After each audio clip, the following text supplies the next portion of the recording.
I'm Chastity Ash. I'm with GSA Office of Small Business. I represent regions 4, 5, and 7. I'm your Zone 1 supervisor. And let me preface this first by saying, before I even get started, that GSA no longer procures the medical supplies, services, equipment schedule. So if you are a medical company, which I understand most of you guys are, GSA, you would not come to us for the GSA schedules. You would actually go to the VA, to their National Acquisition Center. It's called the NAC. I believe the small business specialist there is Mel Stroder. So if you are doing anything, medical supplies, services, equipment, that is now through the Department of Veteran Affairs, not GSA. So just an overview of GSA. Most people don't know we offer public building services, which is one of our biggest arms of GSA. Over at GSA on public building services, that's where your construction, janitorial, A&E comes from that side of the house. Our other business line is FAST, which is Federal Acquisition Services. That's where you have the GSA schedules. We only manage the GSA schedules on that side of the house. We do fleet, travel, etc. Of course, the Office of Small Business, this is the law that governs us. This is how GSA is situated. Of course, I cover regions 4, 5, and 7, so you can see my territory. I'm located here in the Atlanta area. This is how GSA is structured with the 11 regions. So GSA schedule, what is the GSA schedule? The easiest way for me to explain what the GSA schedule is, it is a contract between your company and GSA. What we do is we vet you. We check your past performance, your technical, your management. We check your financials. If you let us, we'll check who your kid is. So that is what we do at GSA. We vet your company, and what we say to our federal brothers and sisters is, hey, we've checked this company. We checked everything there is to check about them, and they're good to go. So now they can issue a contract that would normally take maybe 6 months. They can get it done within maybe 60 to 90 days because they're asking you for pricing. So we go through the whole process, like I said, of vetting you. We issue you a contract, and then that contract is between your company and GSA.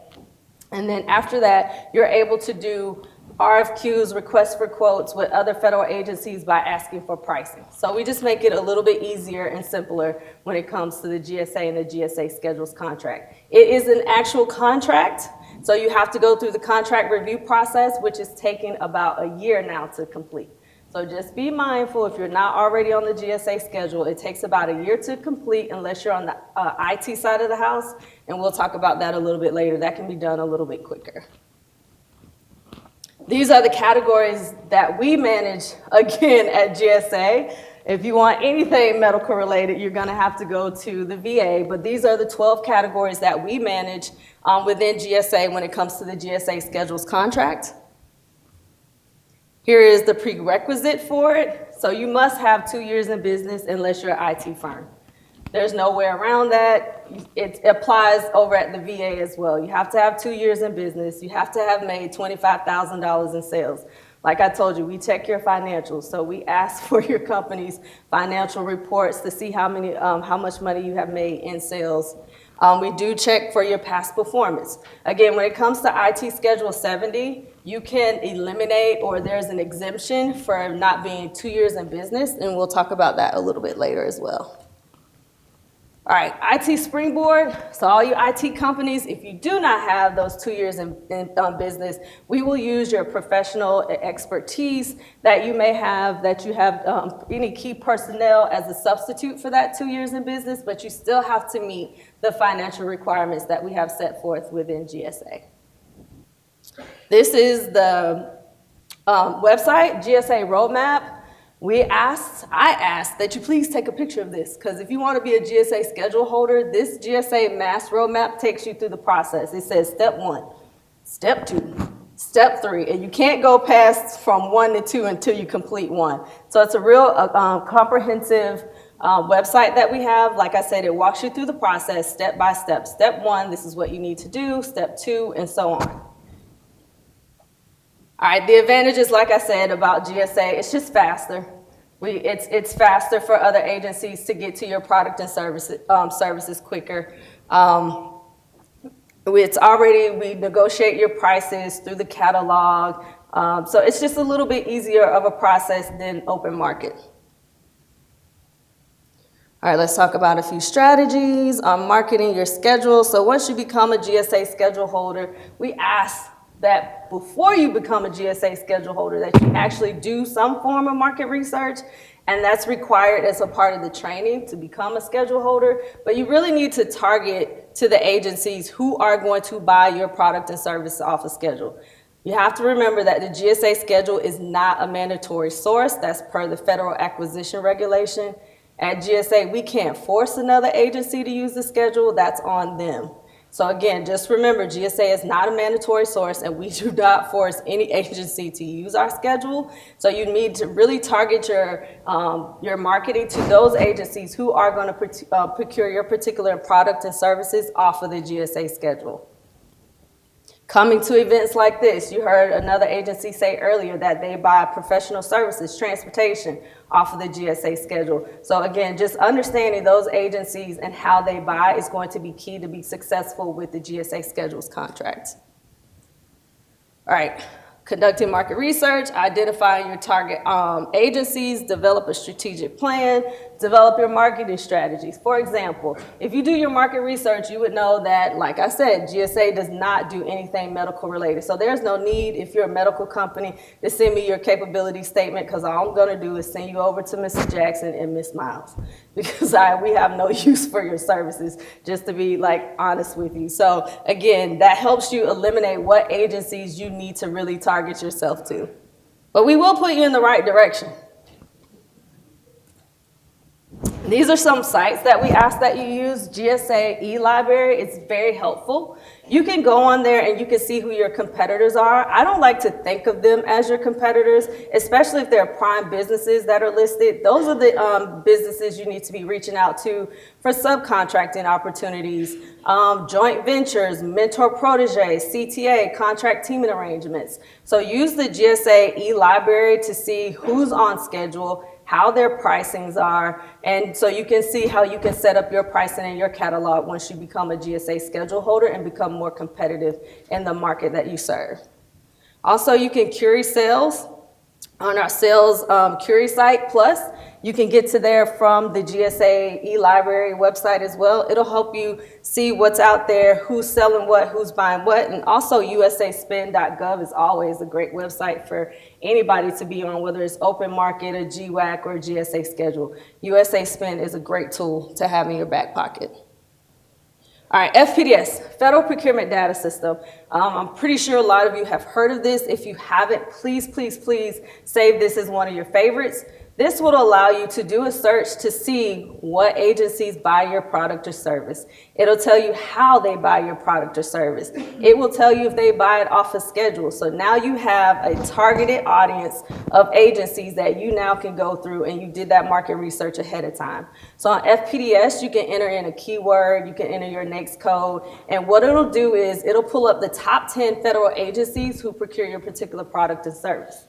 And then it goes a little bit further. It tells you the buying activities within that agency. So for example, if it says GSA, it's going to tell you if it's public building services or if it's FAST. If it's the VA, it'll tell you if it's Veterans Health, Benefits, or National Cemetery. So it actually breaks it down to the buying activity so you can get directly to those buyers who are buying your particular product or service. It'll also tell you if it was done off a schedule, delivery order, IDIQ, BPA. So it's a wealth of knowledge and information on this website, and it's a real-time system. So anything that was awarded in federal government on yesterday should be in that system today. And I say should be because it's the responsibility of the CO once they make the award to load that information in there. So again, anything that was awarded in federal government on yesterday should be in that system today. And this is how you search, again, with NAICS codes, PSC codes. If you need any assistance with FPDS, this is how you get in contact with them, and you always can contact the federal help desk. All right, upcoming opportunities, how you market to these federal agencies, knowing about their upcoming opportunities, utilizing their forecast tool. Every agency is required to have one. Please utilize their forecast tool. Look at their small business goals. As you guys have heard, Mr. Jackson didn't meet all of his goals. However, we did at GSA. And I love you.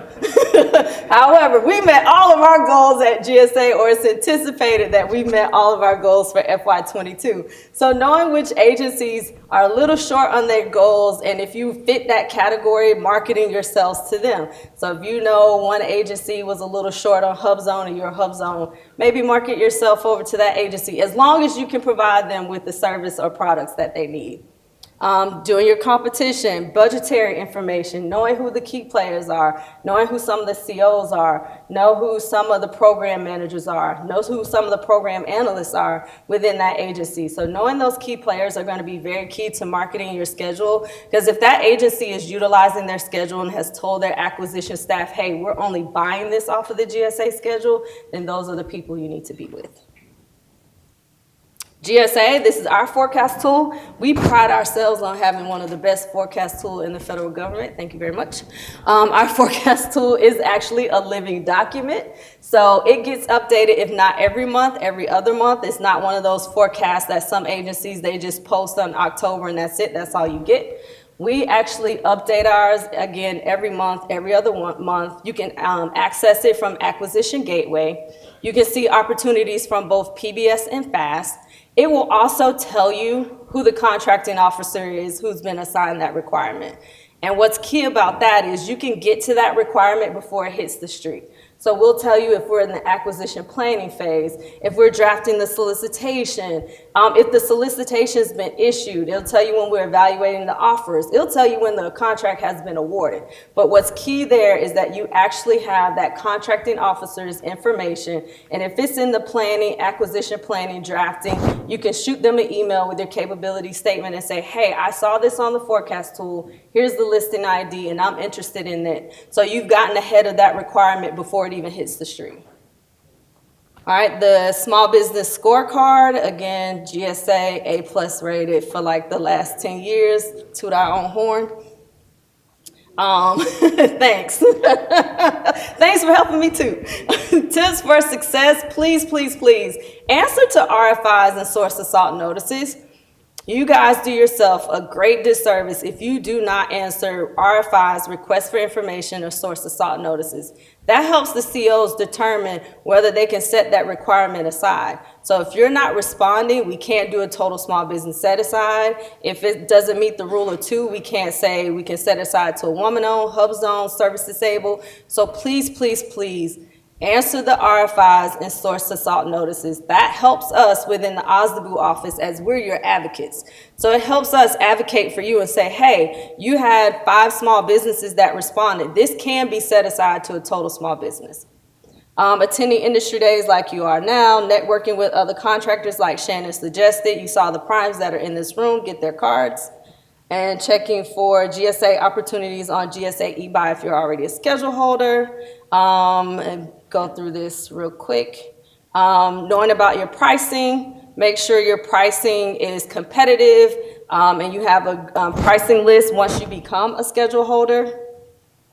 Making your website GSA friendly. Making sure your website shows that you have the GSA schedule. Once you become awarded a GSA schedule contract holder, you actually get a logo in your welcome packet that you're free to use on all your marketing material.